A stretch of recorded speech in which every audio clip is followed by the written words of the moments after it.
Здравствуйте. That means hello in Russian. No, I'm not Russian. I'm learning Russian because that will help me accomplish my life purpose.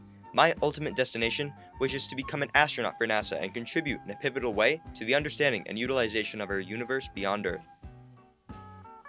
Hello there, my name is Paul St. Giorgio, a 16-year-old sophomore high school student from Long Island, New York.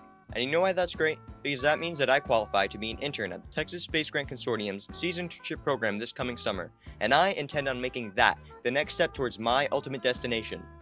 Since I was very young, I've been a natural-born leader. I have always been the one to volunteer, to be first at anything that others consider scary. By the second grade, I was formally identified as a total nerd.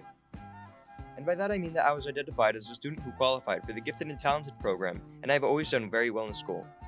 Plans that I have for the next 2 years of high school are on getting my FAA private pilot's license and my lifeguard certification through programs offered at my high school. I'm also saving money to take scuba lessons once I have my lifeguard certification.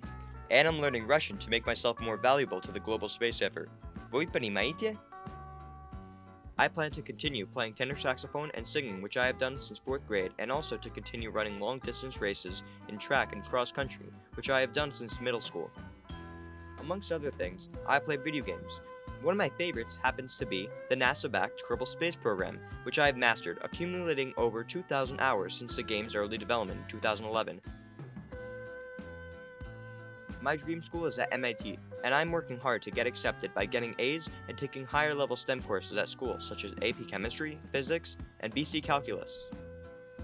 As you can see, I love science and music, and in 4th grade I won first place in my school's 2014 science fair competition with a research study on the effects different kinds of music have on plants, and qualified to go on to compete at the Brookhaven National Laboratory, where I ranked in 2nd place with an honorable mention red ribbon medal distinguishing me from among nearly 100 other 4th grade entrants from all over Long Island. I'm the chubby guy in the blue in the lower left.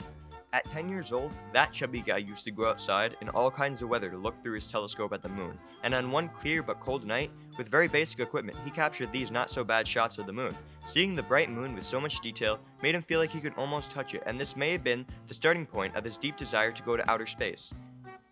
In the summer before middle school, that chubby 10-year-old kid decided to achieve a 40-pound weight loss by the start of middle school in September 2015, and guess what? He did it. I am no longer that chubby 10-year-old. Today I am a strong, fit guy who lifts weights and runs long distance in track, and I even got picked to race in a cross-country invitational meet at Brown University. But although I lost all that weight, I did not lose my leadership skills. For example, I was selected to be the squad leader for my 8th grade honors science field trip at Frost Valley.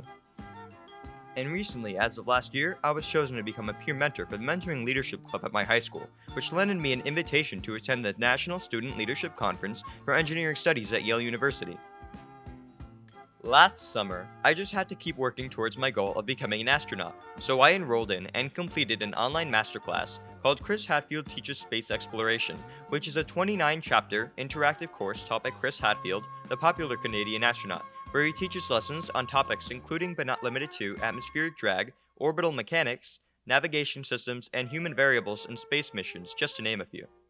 To get a head start on my pilot's license, I took Cindy Holloman's 75-video course on private pilot lessons from the Flight School of Greenville in South Carolina. Each lesson is 10 minutes long and is focused on preparing a Year 1 flight school student for the FAA private pilot's written exam.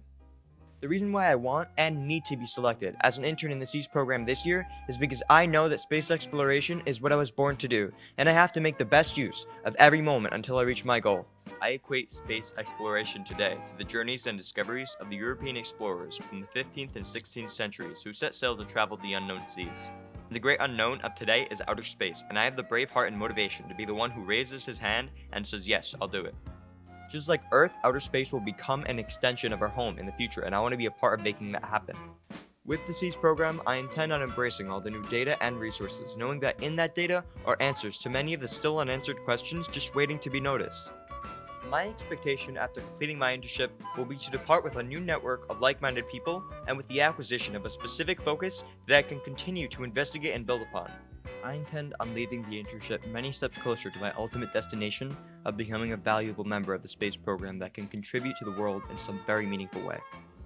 It would be an honor to be considered for this internship, and I hope that my devotion to the cause will give me the chance to work with you this summer as a SEAS intern in Austin, Texas. Na zdrowie! See you in a few months, comrades.